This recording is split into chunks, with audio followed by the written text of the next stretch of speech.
जय हिंद।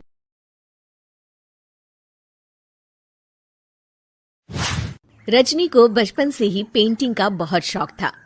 वो हमेशा से ही पेंटर बनना चाहती थी, पर उसके माँ और पिताजी ने उसको कभी भी इस चीज के लिए सपोर्ट नहीं किया और उसकी शादी नीरव से हो गई।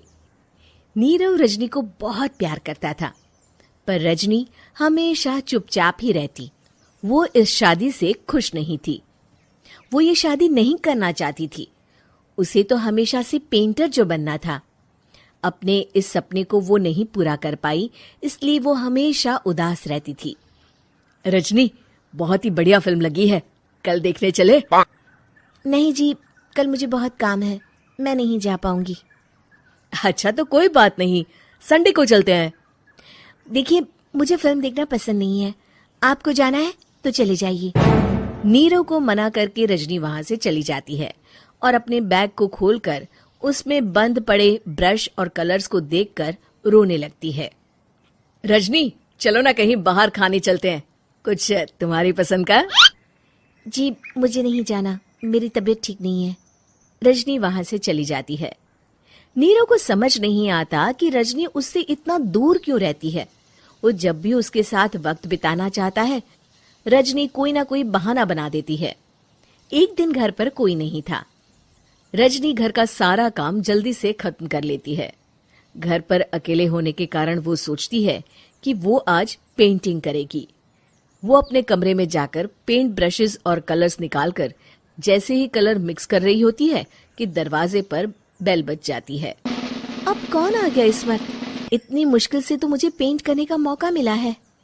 रजनी दरवाजा खोलती है तो उसकी सास अपनी सहेलियों के साथ खड़ी होती है और सब घर के अंदर आ जाते हैं। अरे बहू, सबको शरबत बनाकर पिला दे, बाहर तो बड़ी गर्मी है। उफ। जी। रजनी पेंट ना कर पाने से उदास हो जाती है। उसे गुस्सा भी आ रहा होता है कि उसने इस शादी के लिए हाँ क्यों कह दी। वो रसोई में जा रही होती है कि उसकी सास उसे रोकती है। बहू, सबके खाने का भी इंतजाम कर लेना, आज का लंच तो ये सब यहीं करेगी। हाँ। रजनी बिना कुछ कहे रसोई में चली जाती है। सबके लिए खाना बनाती है। सब खाना खाते हैं और रजनी घड़ी देखती है कि ये सब कब जाएंगे ताकि वो अपनी पेंटिंग कर सके।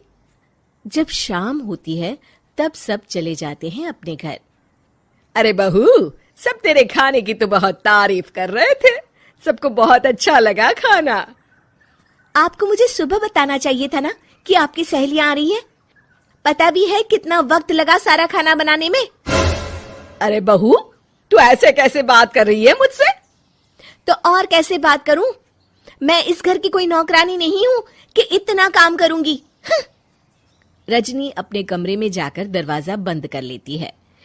शाम को जब नीरव आता है तो उसकी माँ उसे पूरी घटना के बारे में बताती है। क्या? रजनी ने आपसे इस तरह बात की माँ? हाँ, और पता नहीं उसे क्या हो गया है, शाम से बाहर भी नहीं आई है। मैंने तो कई बार आवाज दी, खाना भी नहीं खाया उसने। तू ही बात करके देख ले बेटा। नीरव अपने कमरे का दरवाजा खटखटाता है। रजनी, दरवाजा खोलो, मैं हूं। रजनी दरवाजा खोलती है और फिर वापस जाकर अपने बिस्तर पर लेट जाती है। रजनी, माँ से बात करने का ये क्या तरीका है? मैंने कोई गलत बात नहीं की है। अरे तुम क्यों ऐसे बर्ताव कर रही हो सबके साथ? क्या तुम इस शादी से खुश नहीं हो?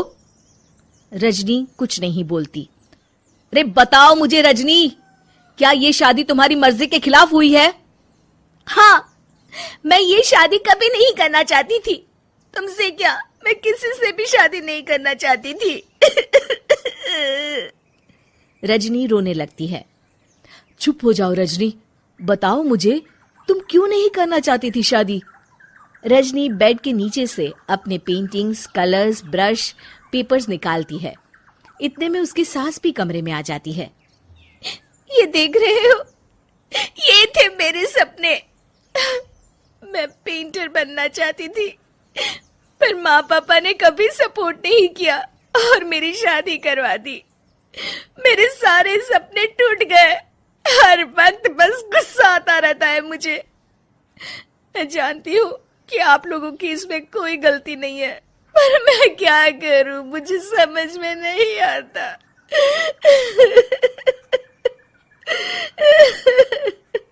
रजनी फूट फूट कर रोने लगती है।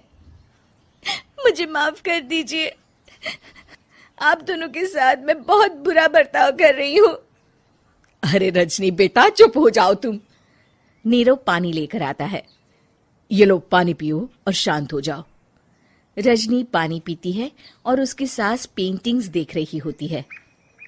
अरे नीरव, हमें तो पता ही नहीं था कि हमारी बहू कलाकार है। अरे कितनी अच्छी पेंटिंग्स बनाई है, देखो तो। ये वाली तो मैं अपने कमरे में ले जाऊंगी। आपको ये पेंटिंग्स अच्छी लगी? अच्छी नहीं, बहुत अच्छी लगी। और तुमने हमें बताया क्यों नहीं? तुम जब चाहे पेंटिंग कर सकती हो रजनी। हम तुम्हारे सपनों को पूरा करने में तुम्हारा पूरा साथ देंगे। हाँ बेटा, हम कला की कद्र करते हैं। हम कलाकार तो नहीं, पर मुझे गर्व है कि मेरी बहू एक कलाकार है। रजनी, नीरव और सास तीनों हंस पड़ते हैं।